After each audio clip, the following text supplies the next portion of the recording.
Hello guys, അപ്പോൾ നമ്മൾ ഇന്ന് വന്നിട്ടുള്ള വീഡിയോ എന്താണെന്ന് വെച്ചിട്ടുണ്ടെങ്കിൽ ഒരു സ്റ്റഡി വ്ളോഗിൻ്റെ വീഡിയോ ആയിട്ടാണ്. അപ്പോൾ ഈ സ്റ്റഡി വ്ളോഗ് ഞാൻ എടുക്കുന്നുള്ളതെന്ന് വെച്ചിട്ടുണ്ടെങ്കിൽ എൻ്റെ ഒരു യൂണിറ്റ് ടെസ്റ്റ് പോലെ ഞങ്ങളുടെ സ്കൂളിൽ നടത്തുന്നതാണ്. അപ്പോൾ അതിൽ ഫിസിക്സ് എക്സാമിൻ്റെ തലേന്ന് എടുക്കുന്നൊരു വീഡിയോ ആണ്. അപ്പോൾ ഫസ്റ്റ് തന്നെ ഞാൻ എൻ്റെ ആ ഒരു പഴയ ഡയറി എടുത്ത് അതിനകത്ത് ഏതൊക്കെ ചാപ്റ്റർ ഉണ്ട് കാര്യങ്ങളെല്ലാം എഴുതി കൊടുത്തു. എന്നിട്ട് ഞാൻ എൻ്റെ ബുക്ക് എടുത്തിട്ട് നോക്കി ഏതൊക്കെ ചാപ്റ്റർ എത്രയൊക്കെ ഉണ്ട്. സംഭവം എന്താണെന്ന് വെച്ചെങ്കിൽ ക്ലാസ്സിൽ ഇത് പഠിപ്പിച്ചപ്പോൾ ഒരു ഇതൊക്കെ ശ്രദ്ധിച്ചിട്ടുണ്ടെങ്കിലും ഞാൻ ഇന്നേ വരെ ഇത് തുറന്ന് നോക്കി പഠിച്ചിട്ടില്ല എന്നുള്ളതാണ് വേറൊരു സത്യം. അത് എല്ലാ സബ്ജക്റ്റിൻ്റെ കാര്യത്തിലും കണക്കാണ്. മാത്രമല്ല ഇതിൻ്റെ ഫസ്റ്റ് ഫിസിക്സിൻ്റെ ഒരു യൂണിറ്റ് ടെസ്റ്റ് ഇട്ടപ്പോൾ പോലും ഞാൻ പഠിച്ചിട്ടുണ്ടായിരുന്നില്ല ആ ചാപ്റ്റർ. അതുകൊണ്ട് എനിക്ക് അങ്ങനെ വലുതായിട്ടൊന്നും ഫിസിക്സ് ഒന്നുമേ അറിയത്തില്ലായിരുന്നു. പിന്നെ ആദ്യം തൊട്ട് പഠിച്ചെടുക്കാൻ വേണ്ടിയിട്ട് ഇന്ന് നമ്മൾ എടുത്തു. അപ്പോൾ നമ്മൾ ഇന്ന് ഉദ്ദേശിക്കുന്നതെന്ന് വെച്ച് കഴിഞ്ഞാൽ ഇന്ന് നമ്മൾ ഭയങ്കരമായിട്ട് ആത്മാർത്ഥമായിട്ട് ഇത് പഠിക്കാനായിട്ട് പോകണം. എന്ന് വെച്ച് കഴിഞ്ഞാൽ ഇന്ന് നമ്മൾ പഠിക്കുന്ന കാര്യങ്ങൾ ഭയങ്കര ഡീപ്പായിട്ടിരുന്ന് പഠിക്കും. അപ്പോൾ പിന്നെ യൂണിറ്റ് ടെസ്റ്റിന് വേണ്ടി പഠിച്ചാണെങ്കിൽ പോലും നമുക്ക് ഓണം എക്സാമിന് അത് യൂസ് ആയിരിക്കും. അതാണ് ഞാൻ ഉദ്ദേശിക്കുന്നുള്ളത്. അപ്പോൾ ഇതിനകത്തെന്ന് വെച്ച് കഴിഞ്ഞാൽ മൊത്തം ഡെറിവേഷൻസ് ആയിരുന്നു. ഫസ്റ്റ് ചാപ്റ്ററിൻ്റെ ഒരു ഹാഫും പിന്നെ അതിലൊരു ഗോസസ് തിയറം കഴിഞ്ഞിട്ടുള്ളൊരു മൂന്നാല് ഇമ്പോർട്ടൻറ്റ് ഡെറിവേഷൻസ് ഉണ്ട്. അപ്പോൾ അതും പിന്നെ അത് കഴിഞ്ഞിട്ടുള്ള സെക്കൻഡ് ചാപ്റ്റർ ഫുള്ളും അതാണ് നമുക്ക് എക്സാമിനുള്ളത്.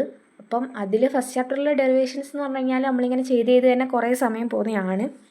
അപ്പോൾ അതൊക്കെ ഞാൻ കുറേയൊക്കെ ചെയ്യും. എന്നിട്ട് ആദ്യമൊക്കെ ഒരു ഡെറിവേഷൻസ് നിങ്ങൾ പഠിക്കുമ്പോഴും ശ്രദ്ധിക്കേണ്ട കാര്യം എന്താണെന്ന് വെച്ചിട്ടുണ്ടെങ്കിൽ ഞാനിപ്പോൾ ചെയ്യുന്നത് എങ്ങനെയാണെന്ന് വെച്ചിട്ടുണ്ടെങ്കിൽ ആദ്യം ഒരു 1-2 വട്ടം ബുക്ക് നോക്കി മനസ്സിലാക്കി നമ്മൾ അങ്ങനെ ബുക്ക് നോക്കിയിട്ട് അതിൻ്റെ ഫിഗറൊക്കെ വരച്ച് തന്നെ ചെയ്യും. എന്നിട്ട് ഞാൻ കുറച്ച് നേരം ബുക്ക് അടച്ച് വെച്ചിട്ട് ഒരു വട്ടോടെ ചെയ്ത് നോക്കും. അപ്പോൾ ബുക്ക് അടച്ച് വെച്ചിട്ട് ഞാൻ സ്വന്തമായിട്ട് ഫിഗറൊക്കെ വരച്ച് ചെയ്ത് നോക്കി എനിക്ക് സ്വന്തമായിട്ട് കിട്ടുന്നില്ലെന്നുണ്ടെങ്കിൽ ഒന്നുകൂടെ ഞാൻ അല്ലാതെ തന്നെ ചെയ്ത് നോക്കിയതിന് ശേഷം പിന്നെ വീണ്ടും ഒന്നുള്ള ബുക്ക് അടച്ച് വെച്ചിട്ട് ചെയ്ത് നോക്കും. അപ്പോഴത്തേക്ക് കിട്ടും. മാക്സിമം ഒരു 3 വട്ടമൊക്കെ എനിക്ക് വരാറുള്ളൂ. 2 വട്ടം ചിലപ്പോൾ ഞാൻ ഇങ്ങനെ ബുക്ക് തുറന്ന് വെച്ച് തന്നെ നോക്കി ചെയ്ത് പഠിക്കും. അത് കഴിഞ്ഞ് ലാസ്റ്റ് 3ാമത്തെ ട്രയൽ ഞാൻ സ്വന്തമായിട്ട് ചെയ്യും. അല്ലെങ്കിൽ ചിലപ്പം മാത്രം ഒരു വട്ടം നോക്കിയിട്ട് 2ാമത്തെ വട്ടം തന്നെ കിട്ടുന്നു. അങ്ങനത്തെ ഡെറിവേഷൻസൊക്കെ വരാറുണ്ട്. അപ്പോൾ ഫസ്റ്റ് ചാപ്റ്റർ എങ്ങനെയൊക്കെ ഒരു സെറ്റായതിനു ശേഷം പിന്നെ നമ്മൾ സെക്കൻഡ് ചാപ്റ്ററിലോട്ടാണ് പോയത്. അപ്പം സെക്കൻഡ് ചാപ്റ്ററിലോട്ട് പോകുന്നതിന് മുന്നേ ഞാൻ ഇടയ്ക്ക് ഇത്തിരി നേരം ബ്രേക്ക് എടുത്തിട്ടുണ്ടായിരുന്നു. കാരണം സെക്കൻഡ് ചാപ്റ്റർ തുടങ്ങുന്നതിന് മുന്നേ എനിക്കൊരു ക്ലാസ്സൊക്കെ കാണാനായിട്ടുണ്ടായിരുന്നു. അപ്പോൾ ബ്രേക്കൊക്കെ എടുത്ത് ഫുഡൊക്കെ കഴിച്ചിട്ട് വന്നിട്ട് നമ്മൾ ഒരു ക്ലാസ് കാണാമായിരുന്നു. ആക്ച്വലി ഞാൻ എന്തിനാണ് ഈ ക്ലാസ് കണ്ടതെന്ന് ചോദിച്ചു കഴിഞ്ഞാൽ എനിക്ക് പോലും അറിയത്തില്ല. കാര്യം എന്താണെന്ന് വെച്ചിട്ടുണ്ടെങ്കിൽ ക്ലാസ് കാണാൻ എടുത്തു, പക്ഷേ എൻ്റെ നോട്ട്ബുക്കിലുള്ള ഡെറിവേഷൻസിന് വേണ്ടിയിട്ടാണ് ഞാൻ ക്ലാസ് കാണാൻ എടുത്തത്. പക്ഷെ അതിലും ഭേദം ഒറ്റയ്ക്ക് ആദ്യമേ പഠിച്ച് തുടങ്ങുന്നതായിരുന്നു. അത്രയും നേരം ക്ലാസ് കണ്ട് വേസ്റ്റ് ചെയ്യണ്ടായിരുന്നു എന്ന് എനിക്ക് പിന്നെ തോന്നിയായിരുന്നു. കാര്യം എന്താണെന്ന് വെച്ചിട്ടുണ്ടെങ്കിൽ ക്ലാസ്സൊക്കെ നല്ലതാണ്, സംഭവമൊക്കെ ഓക്കെയാണ്. പക്ഷേ ബുക്കിൽ ടീച്ചർ തന്നേക്കുന്നതായിട്ട് ഭയങ്കരമായിട്ട് വ്യത്യാസം ഉണ്ടായിരുന്നു. അതിനകത്ത് ബുക്കിൽ ടീച്ചർ തന്നേക്കുന്ന ഒരു സിമ്പിൾ ഡെറിവേഷനൊക്കെ അതിൽ ഭയങ്കര കോംപ്ലിക്കേറ്റഡ് ആയിട്ടൊക്കെ ആയിരുന്നു കൊടുത്തിരുന്നത്. അപ്പം മൊത്തത്തിൽ അങ്ങനെ ഇതായതുകൊണ്ട് തന്നെ നമ്മൾ ഇതൊക്കെ കണ്ടു കഴിഞ്ഞെങ്കിലും പിന്നെ അങ്ങ് പഠിക്കാൻ അങ്ങ് ഇരിക്കാമെന്ന് വെച്ചു. അപ്പോൾ നിങ്ങൾ എന്ത് ഗ്രാഫ് പഠിച്ചാലും ഫിഗറുള്ള എന്ത് സംഭവങ്ങൾ പഠിക്കുകയാണെങ്കിലും നിങ്ങളത് ബുക്കിൽ വരച്ച് അല്ലെങ്കിൽ എഴുതാനുള്ളതാണെങ്കിൽ എഴുതി അല്ലെങ്കിൽ വരയ്ക്കാനുള്ളതാണെങ്കിൽ വരച്ച് തന്നെ പഠിക്കണം. അപ്പോൾ അങ്ങനെ പഠിക്കുമ്പോൾ നമ്മളത് വരയ്ക്കുമ്പോൾ തന്നെ നമ്മുടെ മൈൻഡിൽ അതിങ്ങനെ ഇതായിട്ട് നിൽക്കും. അല്ലെങ്കിൽ നമ്മൾ എഴുതുമ്പോൾ തന്നെ നമ്മുടെ മൈൻഡിൽ അത് നല്ലോണം സ്റ്റോർ ആവുമെന്നാണ് പറയാറ്. അപ്പം ഞാൻ ഫിസിക്സിൽ ഡെറിവേഷൻസ് എഴുതി മാത്രമേ പഠിക്കാറുള്ളൂ. അല്ലാതെ നമ്മൾ ചുമ്മാ ഒന്നും കാണാതൊന്നും ഡെറിവേഷൻസ് പഠിക്കാൻ പറ്റത്തില്ല. പിന്നെ നിങ്ങൾ ഇതിൽ ചില വീഡിയോ ക്ലിപ്പ് നോക്കിക്കഴിഞ്ഞാൽ വീഡിയോ ചുമ്മാ അനങ്ങാതിരിക്കുന്ന പോലെയൊക്കെ തോന്നുന്നത് അനങ്ങാതിരിക്കുന്നൊന്നും അല്ല. ഞാൻ അന്നേരം എന്തെങ്കിലും നമുക്ക് തിയറി പോലെ പഠിക്കാനുള്ള സംഭവങ്ങൾ പഠിക്കുമായിരിക്കും. ഒന്നെങ്കിൽ എന്ന് വെച്ചിട്ടുണ്ടെന്നുണ്ടെങ്കിൽ കൂടുതലായിട്ടും എനിക്ക് നടന്ന് പഠിക്കുമ്പോഴാണ് കുറച്ചുകൂടെ സ്പീഡായിട്ട് പഠിക്കുന്ന പോലെ ഫീൽ ചെയ്തിട്ടുള്ളത്. എന്ന് വെച്ച് കഴിഞ്ഞാൽ എൻ്റെ കാലൊക്കെ എക്സാമിൻ്റെ ടൈമിലൊക്കെ എൻ്റെ കാലൊക്കെ ഭയങ്കരമായിട്ട് കാലൊക്കെ കഴയ്ക്കും. പക്ഷെ എന്നാലും ഞാനങ്ങ് നടന്നേ പഠിക്കത്തുള്ളൂ. കാരണം അന്നേരം എനിക്ക് ഭയങ്കര സ്പീഡ് കിട്ടും, ഭയങ്കരമായിട്ട് പെട്ടെന്ന് പഠിക്കുന്ന പോലെയൊക്കെ തോന്നും. പക്ഷെ ഞാനിപ്പോൾ വീഡിയോ എടുക്കുന്നതുകൊണ്ടാണ് ഒരു സ്ഥലത്ത് ഇരുന്ന് പഠിക്കാനായിട്ട് ട്രൈ ചെയ്യുന്നത്. പക്ഷേ എനിക്കത് ആദ്യം ഒരു വട്ടം ഞാൻ ഒരു സ്റ്റഡി വ്ളോഗ് ഇട്ട സമയത്ത് ഫസ്റ്റ് എനിക്ക് ഭയങ്കര ബുദ്ധിമുട്ടായിരുന്നു അങ്ങനെ ഇത് പഠിക്കാനായിട്ട്. പിന്നെ പക്ഷേ ഈ വട്ടം കൂടുതലും ഡെറിവേഷൻസ് ഒക്കെ എഴുതി പഠിക്കുന്നതായതുകൊണ്ട് തന്നെ എനിക്ക് വലിയ കുഴപ്പമില്ല, ഒരു ഓക്കെ ആയിട്ട് തന്നെ തോന്നിയിട്ടുണ്ടായിരുന്നു.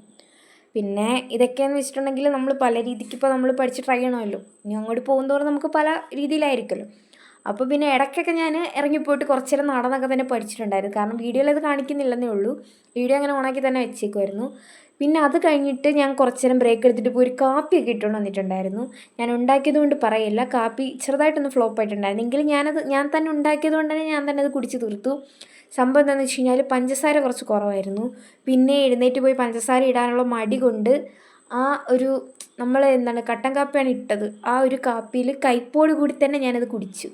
അങ്ങനെ പറഞ്ഞാൽ മതി. അങ്ങനെ അതിൻ്റെ മിക്ക ഭാഗവും ഞാൻ തന്നെയാണ് കുടിച്ച് തീർത്തത്.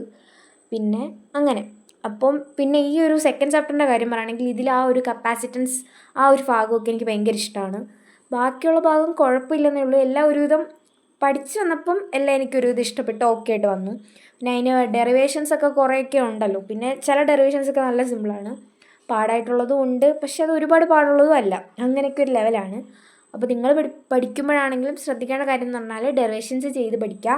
പ്രോബ്ലംസ് ബുക്കിൽ തന്നിട്ടുള്ള പ്രോബ്ലം എങ്കിലും നമ്മൾ അറ്റ്ലീസ്റ്റ് ചെയ്തൊക്കെ പഠിച്ചിട്ട് വേണം ഒരു യൂണിറ്റ് ടെസ്റ്റിനൊക്കെ പോകാനായിട്ട്.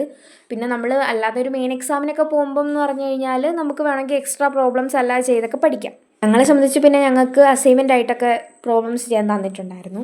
അപ്പോൾ ഏകദേശം ആയപ്പോഴത്തേക്ക് ലാസ്റ്റ് എനിക്ക് ആ കപ്പാസിറ്റൻസിൻ്റെ ഭാഗത്തുനിന്ന് കുറച്ച് പ്രോബ്ലംസ് ചെയ്യാനൊക്കെ ആയിട്ടുണ്ടായിരുന്നു. പിന്നെ എനിക്ക് ഡൗട്ടുള്ള കുറച്ച് പ്രോബ്ലംസ് ഞാൻ അല്ലാതൊക്കെ ചെയ്തൊക്കെ നോക്കി അവസാനം എനിക്ക് ചെയ്യാനുള്ള പ്രോബ്ലംസ് എല്ലാം ഞാൻ ഒരുവിധം സെറ്റ് ആക്കിയിട്ടുണ്ടായിരുന്നു. ഞാനൊരു വൈകുന്നേരം 7 മണി കഴിഞ്ഞപ്പോഴെങ്ങാണ്ട് തുടങ്ങിയതാണ്. അതിൻ്റെ ഇടയ്ക്ക് ബ്രേക്കും കാര്യങ്ങളും ഒക്കെ ആയിട്ട് മൊത്തത്തിൽ ആകെപ്പാടെ ഞാൻ 1.5 അവർ ആയപ്പോഴാണ് എല്ലാം ഒരുവിധം ഒതുക്കി തീർത്തത്. അതിൻ്റെ ഇടയ്ക്ക് അത്യാവശ്യം നല്ലോണം ബ്രേക്കൊക്കെ പോയിട്ടുണ്ട് കേട്ടോ. പക്ഷെ ആ സമയം കൊണ്ട് തന്നെ അത്യാവശ്യം നല്ല വൃത്തിക്ക് എനിക്ക് പഠിച്ച് തീർക്കാൻ പറ്റിയെന്ന് എനിക്ക് ഫീൽ ചെയ്തിട്ടുണ്ട്. പക്ഷേ ഇതിൻ്റെ ഒരു വമ്പൻ ട്വിസ്റ്റ് എന്താണെന്ന് വെച്ചിട്ടുണ്ടെങ്കിൽ ഇതിൽ ഞാൻ അത്രയും ആത്മാർത്ഥമായിട്ട് പഠിച്ചൊരു ഡെറിവേഷൻ കൊണ്ടുവന്ന് ഞാനതിൻ്റെ എക്സാമിന് തെറ്റിച്ചിട്ടുണ്ടായിരുന്നു. അതായിരുന്നു അതിൻ്റെ ഒരു കോമഡി. പക്ഷേ അതിനകത്ത് കുറച്ച് ഭാഗമൊക്കെയാണ് തെറ്റിയത്. മീൻസ് എന്ന് വെച്ച് കഴിഞ്ഞാൽ അതിൻ്റെ ഇടയ്ക്കുള്ള കുറച്ച് സ്റ്റെപ്പിൽ ഒരു സംഭവത്തിൻ്റെ വാല്യൂ ഇടാൻ ഞാനങ്ങ് വിട്ടുപോയി. അങ്ങനെ അത് ഞാനങ്ങ് മറന്നു വിടുന്ന കാര്യം, അങ്ങനെയൊക്കെ കൊണ്ടുവന്ന് തെറ്റിച്ചാണ്.